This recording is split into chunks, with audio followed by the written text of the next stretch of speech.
All right, continuing on with our series, we've created a DevOps project, test 1, 2, 3, 4. We've populated some work items in our boards. And the last video, we created a default.html page on the local file system that we intend to deploy through an Azure pipeline eventually. And we're working with that file inside of Visual Studio Code. You can work inside of any editor you choose. And so what we're going to do is extend our HTML training or any HTML knowledge to lists and formatting. And so we're going to create an unordered list. And we're just going to populate it with some basic information, some fruit, apple, orange, banana, that kind of thing. So how do we do that? Right below here inside the body, going to add an unordered list, UL, and then each item, paste that. We need to create inside of HTML, we need to tell it that it is an item, a list item. So we use the tags li to identify that.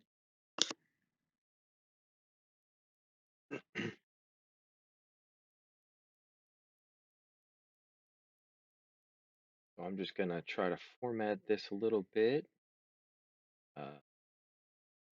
Copy and paste the content each one.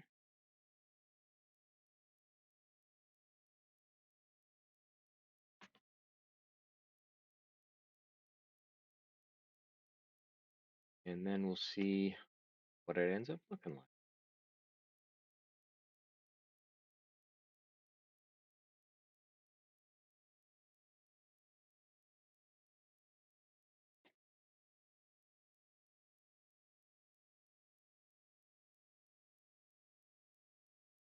Try to center things, order things, nesting them, I should say. And let's save that. Pull up our hit refresh. So now we have what's called an unordered list. It's got these little dots or decorators, if you will. And we can add additional information inside there. So let me go back in and I'm going to add a nested unordered list.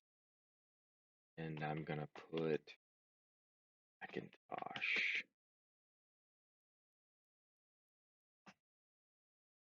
Uh,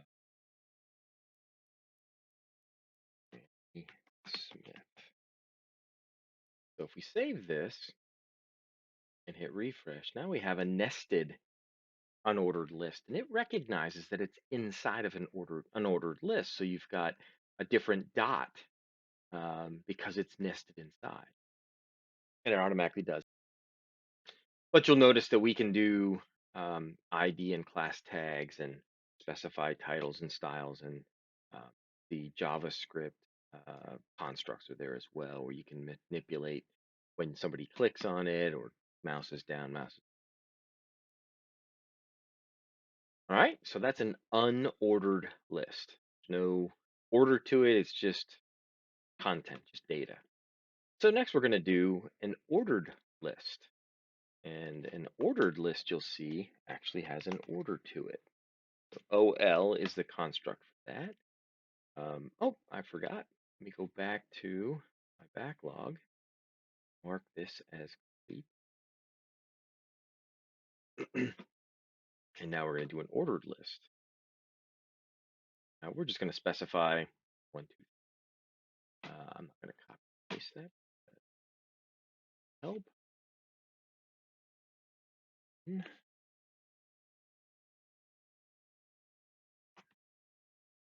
Two.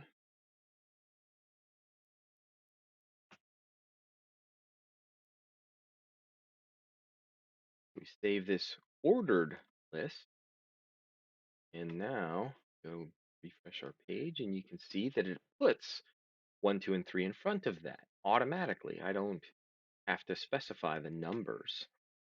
If I put, just as an example, 5 here, you'll see that it's item number 4 automatically, even though I put the word 5. It automatically, an ordered list automatically includes the order, the numbers inside there. So if we nest an ordered list inside of it, um, we're going to put stuff.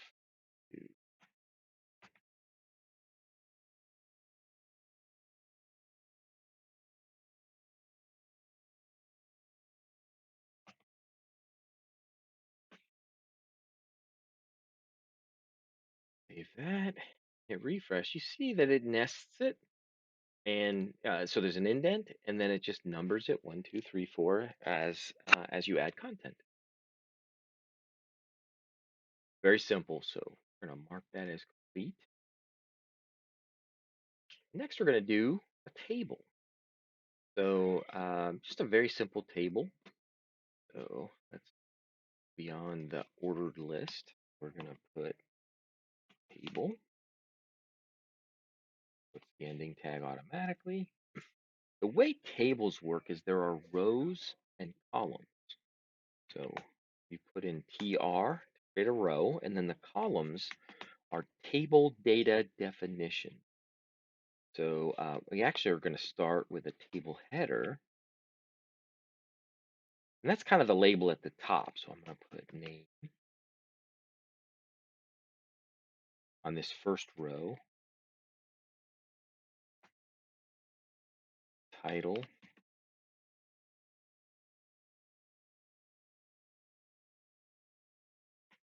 salary. So that's the first row. I'm going to create another row. Instead of TH, I'm going to put TD for table data.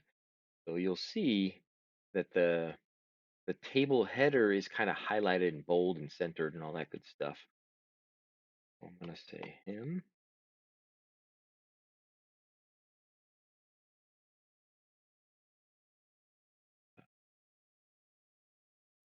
He's going to be the CEO.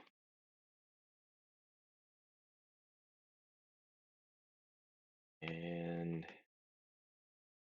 his salary is going to be $1 million. Add another row. You'll notice that the TDs match the number of THs or TDs in the other rows.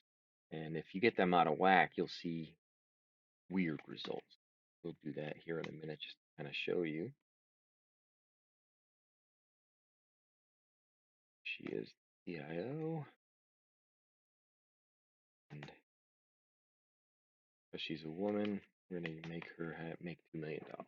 All right, so that's a basic table. We're going to save that and refresh. So there's our table. Doesn't look real pretty, right? So one of the things we can do, we can put a border. Doesn't even look like a table. It just looks like a bunch of data floating around here somewhere, right? Border equals, let's make it 1.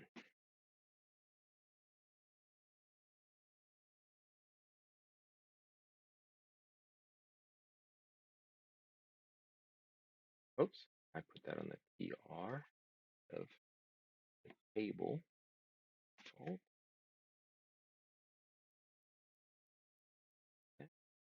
Refresh, and now we have, it looks more like a table. And now we're getting into some level of formatting, right?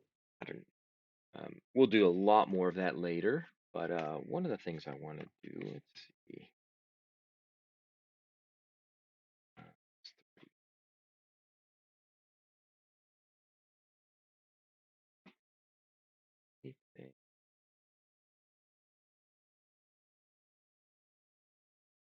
Back to our document.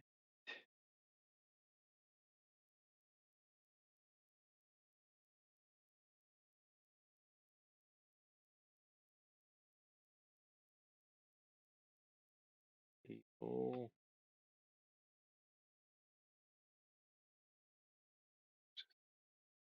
Edit.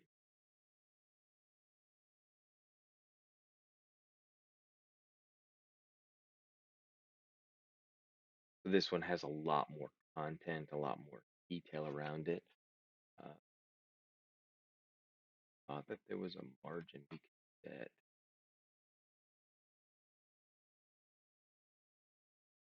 There it is. Cell spacing and cell padding. So the cell spacing is the space between cells, and the cell padding is within the cell. Let's do that. Let's add some cell padding.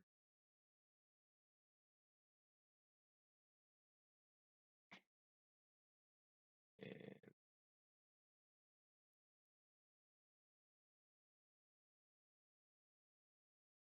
there. So now there's extra spacing in between the content and the edge of the cell. If we wanted to, the cell spacing,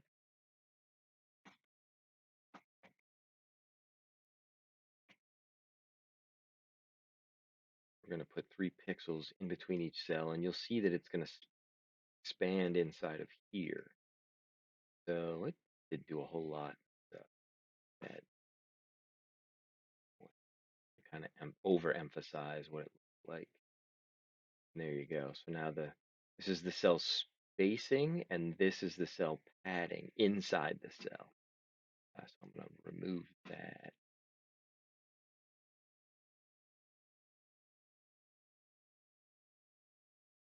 And back to our normal table. So we covered, I'm going to mark that complete. And we're going to close out this video. So we added lists, an unordered list versus an ordered list. And then we added a table. And we did a little bit of formatting. We'll do that a lot more when we get into the cascading style sheets part. But that was what's called inline formatting with cascading style sheets. It kind of works different. But let's mark this complete. And we will close out this video. And I thank you for watching. I hope you like and share and subscribe if you're interested, and keeping keeping up to date with the content that we deploy. And thank you so much. Have a good one.